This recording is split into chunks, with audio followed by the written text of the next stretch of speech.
শুভ সকাল বন্ধুরা, তোমরা কেমন আছো? আশা করি তোমরা অনেক ভালো আছো আর আমিও ভালো আছি। যে যেখান থেকে আমার এই ব্লগটা দেখছো তাদেরকে জানাই অনেক অনেক ভালোবাসা। তো আজকে সকাল থেকেই তোমাদের সাথে ব্লগটা দেখো স্টার্ট করলাম। সকালবেলা উঠেই দেখলাম আকাশ একদম মেঘলা, একটু রোদ ওঠেনি।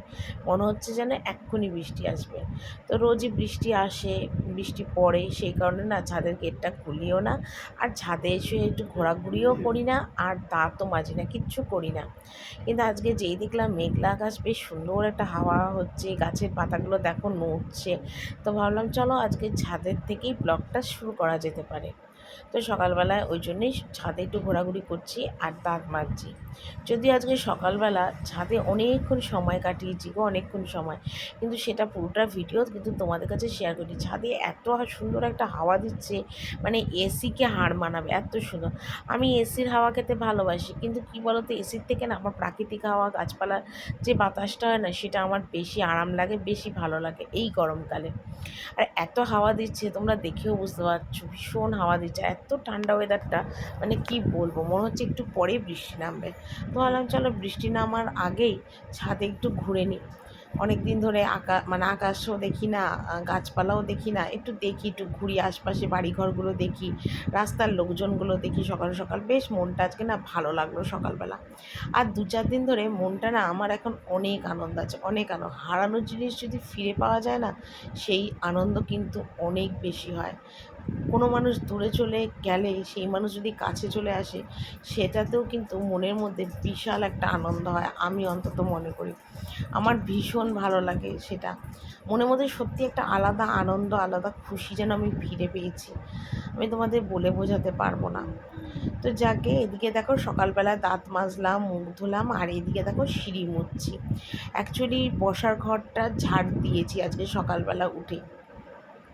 সকালবেলা উঠেই বসার ঘর ঝাড় ঠাড় দিয়েছি। আর দেওয়ার পরে ভাবলাম কি সিঁড়িগুলো একটু মুছে নিই। ঘরগুলো এখন মুছবো না, মানে বসার ঘর যেটা আছে, বারান্দা আছে, ওটা হয়তো কালকে হয়তো মুছবো। তো আজকে ভাবলাম কি সিঁড়িগুলো মুছি। তো সিঁড়িগুলো না এমনি পরিষ্কারই ছিল, মানে একটু জাস্ট ধুলো ধুলো ছিল।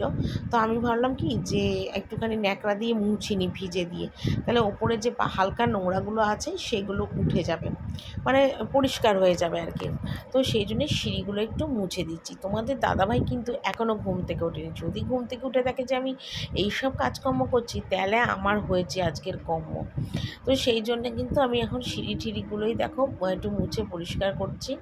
আর ৪টে সিঁড়ি, মানে ৪টে, মানে ৩ তলার সিঁড়ি ধাপ দুটো, আর দোতলার সিঁড়ি দুটো ধাপ, আর সবটাই আর কি আমি মুছেছি। আর বেলার দিকে তো আমার ঘর ঠরগুলো মুছবো, বাদি দাও, সেটা এখন করার টাইম নেই, কিন্তু সিঁড়িগুলো একটু মুছে নিলাম। আর ওই দেখো সিঁড়িতে একটু বাসনগুলো রয়েছে, কালকে রাত্রিবেলা ওগুলো আমি পরে নিয়ে যাব, পরে নিয়ে গিয়ে পরে মাজবো। তো আজকে ভাবলাম যে সিঁড়িগুলো একটু মুছে নিই, পরিষ্কার দেখেও তোমরা বুঝতে পারছো পরিষ্কারই আছে। তো আমি একটু ভেজা ন্যাকড়ার গেঞ্জি দিয়ে একটুখানি ভালো করে আর কি মুছে নিচ্ছি, যাতে ওপর ওপর যে ধুলোটা পড়েছে সেটা মুছে নিচ্ছি। তো চলো, সকালবেলা থেকে তো সংসারে খুঁটিনাটি কাজ লেগেই থাকে। কোনো কাজ মানে কাজ মনে হয় নেই একটা সংসারে, রান্না করলেই হয়ে যাবে, কিন্তু দেখো অনেক কাজ কিন্তু সংসারে থাকে। কাজের কিন্তু কাজের মানে সংসার, মানে কাজের কোনো দিন অভাব হয় না সংসারে। মানুষের সংসারে টাকা পয়সার অভাব হয়, কিন্তু সংসারে কিন্তু কোনো সময় কাজের অভাব হয় না, তাই না বলো? ঠিক বলেছি না? মানুষের কিন্তু জীবনে টাকার অভাব হয়, কিন্তু সংসারে কিন্তু কাজের অভাব হয় না। এটাই হলো সংসার। তো এদিকে দেখো ঘরগুলো মুছছি, আর ছেলেও ঘুম থেকে উঠে গেছিলো বলে বাবুকেই বললাম যে বাবু আমাকে একটু ক্যামেরাটা ধরে দে। তো বাবুই ক্যামেরাটা আমার ধরে দিল। তো এদিকে সবটাই মোটামুটি আমার মোছা হয়ে গেল, ন্যাকড়াগুলো ধুয়ে দিয়ে ভালো করে মুছলাম। আজকে আর বালতি টালতি কিছুই নিইনি, এগুলোই করলাম। আর আমার মা, মানে সিঁড়ি মুছতে মুছতে না আমার মার কথা মনে পড়লো। এর আগে যখন মা বাড়ি এসেছিলো, তখন মাকে দিয়ে না সিঁড়িতে ক্যামেরা ধরিয়েছিলাম যে মা একটুখানি ক্যামেরাটা করে দাও না।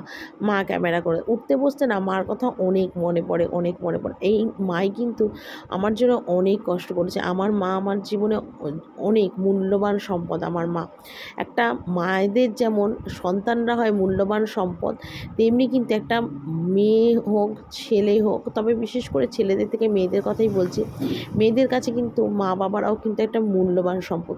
তবে জানি না সব সন্তানের ক্ষেত্রে কিনা, কিন্তু আমার ক্ষেত্রে কিন্তু আমার মা একটা বিশাল মূল্যবান সম্পদ।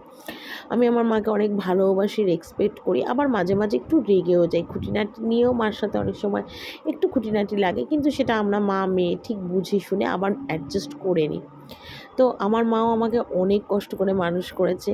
অ্যাকচুয়ালি কী বলতো, সব মা-বাবারাই কিন্তু ছেলে-মেয়েদের অনেক কষ্ট করেই মানুষ করে। কিন্তু যদি টাকা পয়সা থাকে, তাহলে কিন্তু সেই ছেলে-মেয়েদের মানুষ করতে কিন্তু কোনো কষ্ট হয় না। কিন্তু যে মা-বাবাদের টাকা পয়সার অনেক কষ্ট থাকে, অভাব থাকে, সেই সব ছেলে-মেয়েদের কিন্তু পড়াশোনা শিখিয়ে মানুষ করতে অনেক কষ্ট হয়, অনেক কষ্ট। আর সেই কষ্টটা কিন্তু আমার মা-বাবা করেছে। আর বাবা তাও করেছে বলবো, বাবারা টাকা পয়সা দেয়।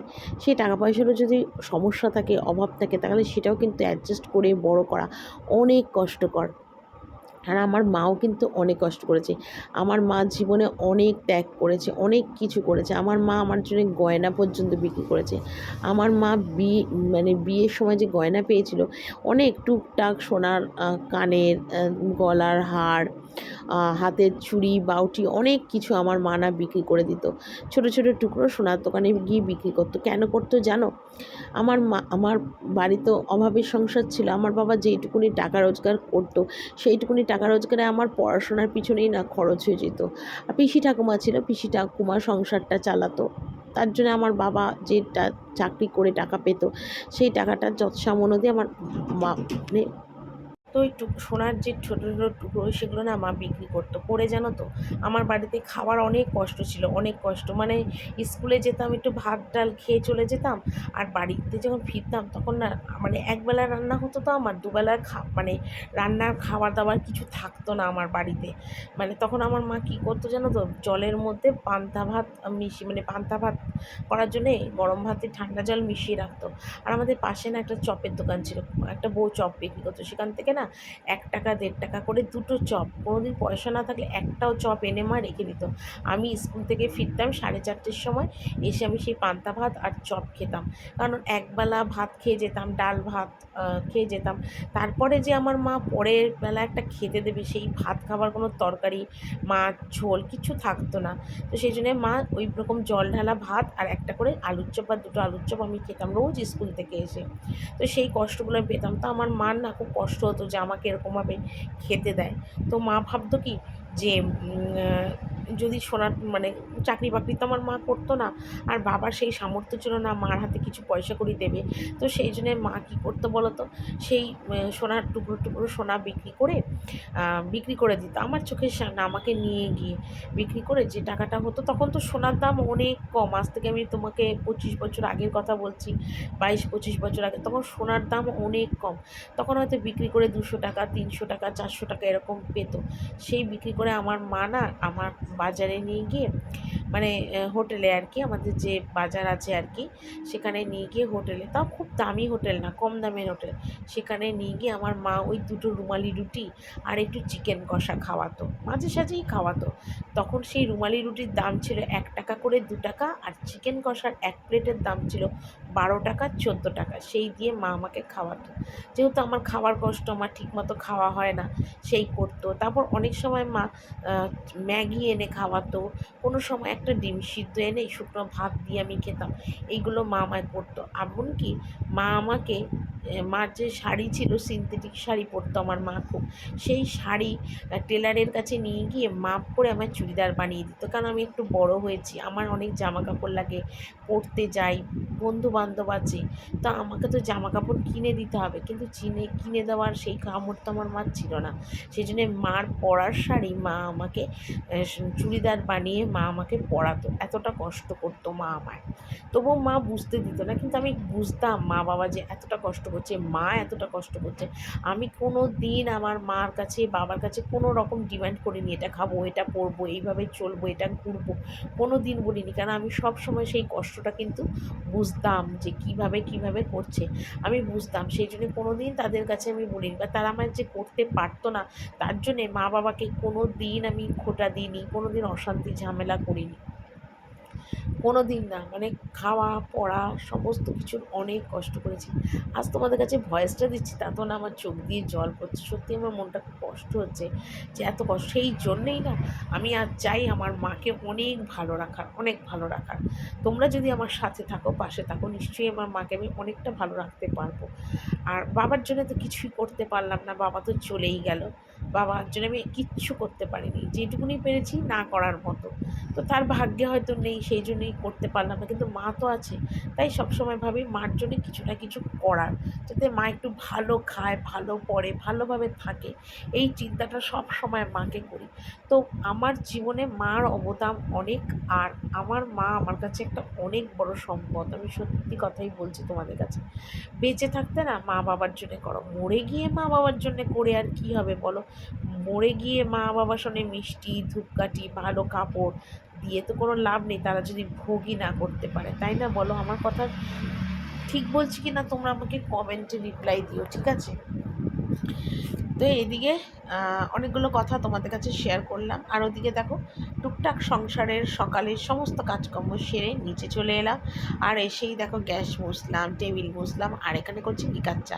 তোমাদের দাদাভাই কিন্তু উঠে সোজা চলে গেল বাজার করতে, আমাকে বলল চাটা করে রাখো, আমার দোকানে দেরি হয়ে যাবে। তো সেই জন্য দেখো এক মগ, এক গ্লাস ভর্তি করে চা করেছি। এত চা হয়েছে দেখো, চাটা পড়েও গেল আমার। তো প্রতিদিনই এতটা করে চা হয়, তো এবার লিকার চা করে দুধ চা বসাবো।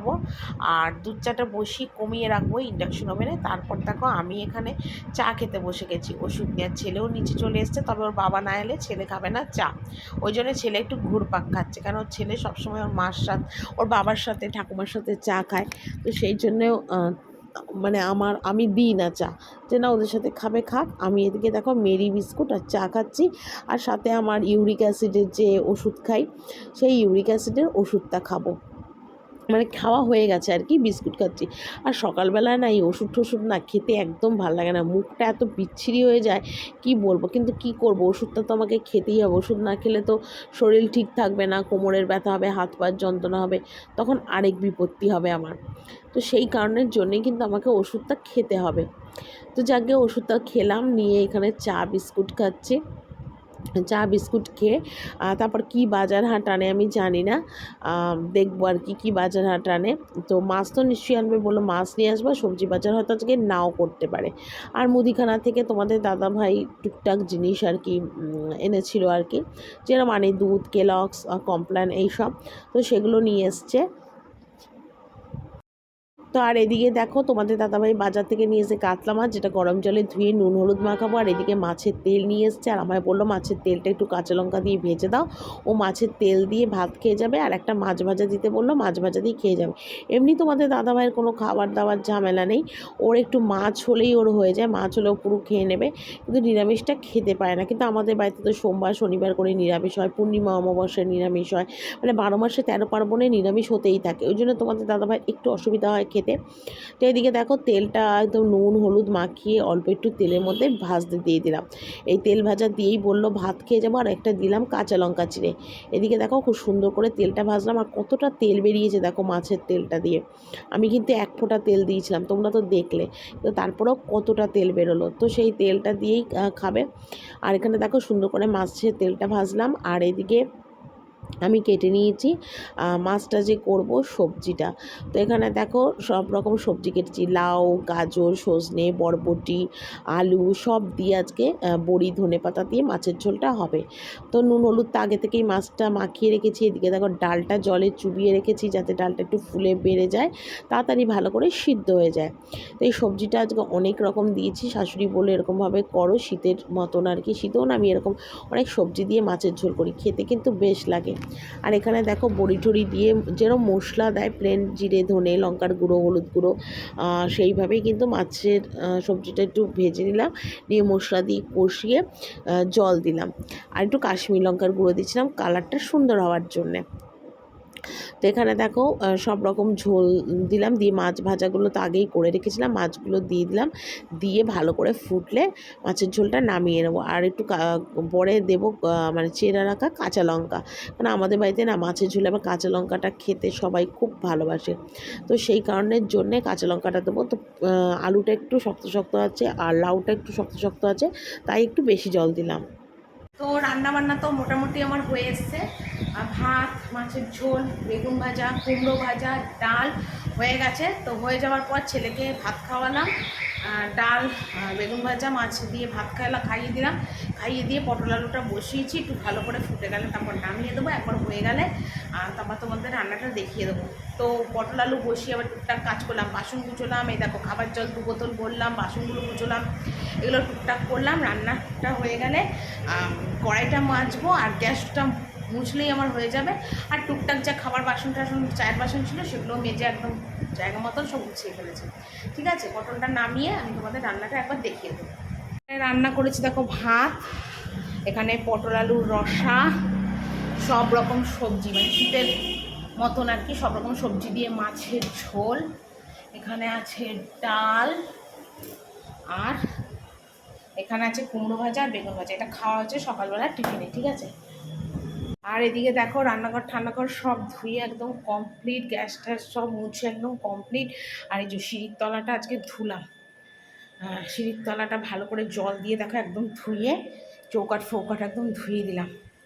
তো এগুলো এখন করলাম। ঠিক আছে, এখন আমি উপরে যাবো।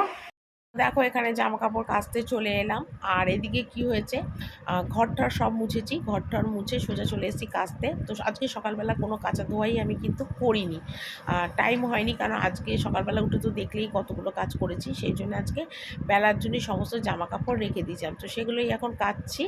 আর তোমাদের দাদা ভাইয়ের হাফ প্যান্ট গেঞ্জি এগুলো ভেজাবো, আর আজকে বর্ষার ঘরের যে চাদরটা মানে বের করেছিলাম সেটা একটু ভিজিয়ে রেখে দেবো, কালকে কাচবোগুলো, এখন আর ওগুলো কাচবো না। যেগুলো আমার রোজকার নাইটি, ছেলের হাফ প্যান্ট গেঞ্জি এইগুলো এখন কেচে দেবো, কিন্তু মানে অন্যগুলো মানে এইগুলো আর কাচবো না, আমার রোজকার জামা কাপড়গুলো আর কি কেচে দেবো, ঝপাঝপ সেগুলো কাচছি। আর ছেলেই কিন্তু আজকে ক্যামেরাটা করে দিয়েছে, তো আমি এগুলো কেচে স্নান করে চলে যাবো, তারপর ছেলে ঢুকবে স্নান করতে। আজকে ওর ঠাকুর ঘরে যাওয়ার কোনো পালা নেই, আজকে তোমাদের দাদাভাই পুজো টুজো করে রেখে চলে গেছে, তো সেই জন্য আজকে একটু লেটও হবে, কারণ আমি একটু বেরোবো, তো কোথায় যাব সেটা দেখতে থাকো, তোমাদের সবটাই বলবো, জানাবো, কারণ তোমাদের তো সব কিছুই বলি, তার জন্য একটু তাড়াহুড়ো করছি, এটাই হলো কথা। আর এখানে কাঁচা ধোয়াগুলো কমপ্লিট করে নিয়ে চান করে সোজা যাব নিচে।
একদম চান টান করে এলাম, যেগুলো জামা কাপড় সমস্ত এখানেই মেলছি, তবে উপরে মেলিনি কেন, উপরে না বিছানা দুটো চাদর আমার মেলা রয়েছে, তো সেগুলো না তোলা হয়নি, তো সেই কারণের জন্য উপরে কিচ্ছু মেলেনি, যা মেলার সমস্ত কিছু এই বারান্দা দিয়েই মেললাম। তো একটু তাড়াহুড়ো করছি, কারণ আমি একটু বেরোবো, আর ঘড়িতে বাজে মোটামুটি এখন 3:30 পৌনে 4টের মতন বেজে গেছে। তো 3:30 পৌনে 4টের মতো বেজে গেছে, তো সেই জন্য আমি একটু তাড়াহুড়ো করছি। আর এখন কিচ্ছু খাবো না, কারণ কাজটাকে সেরে আসি, তারপরে তারপরে আমি খাবো হয়তো। কারণ খেয়ে দিয়ে না আমার না কোথাও বেরোতে ইচ্ছা করে না, শরীরটাও ছেড়ে দেয়, একদমই ইচ্ছা করে না। তো সেই জন্য ভেবেছি না, একদম না খেয়েই যাবো। সকালবেলা সেই চা বিস্কুট যদিও খেয়েছি, খিদে একটু একটু আছে, কিন্তু তবুও আজকে আমি কিছু খাবো না, বেরোবো আর কি। তো কোথায় যাচ্ছি তোমাদের কাছে অবশ্যই বলে যাবো, কারণ তোমাদের কাছে তো আর কিছু চেপে রাখি না, সবটাই তোমাদের কাছে কিন্তু আমি শেয়ার করি। তো এখানে দেখো জামা কাপড়গুলো মেলে ঠেলে নিই।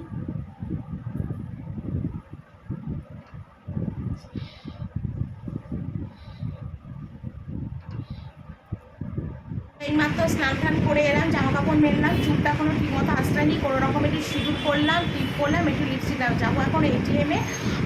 এটিএমে যাবো, তার কারণ হলো যে মাসের শেষ হয়ে আসছে, মাকে টাকা পাঠাবো।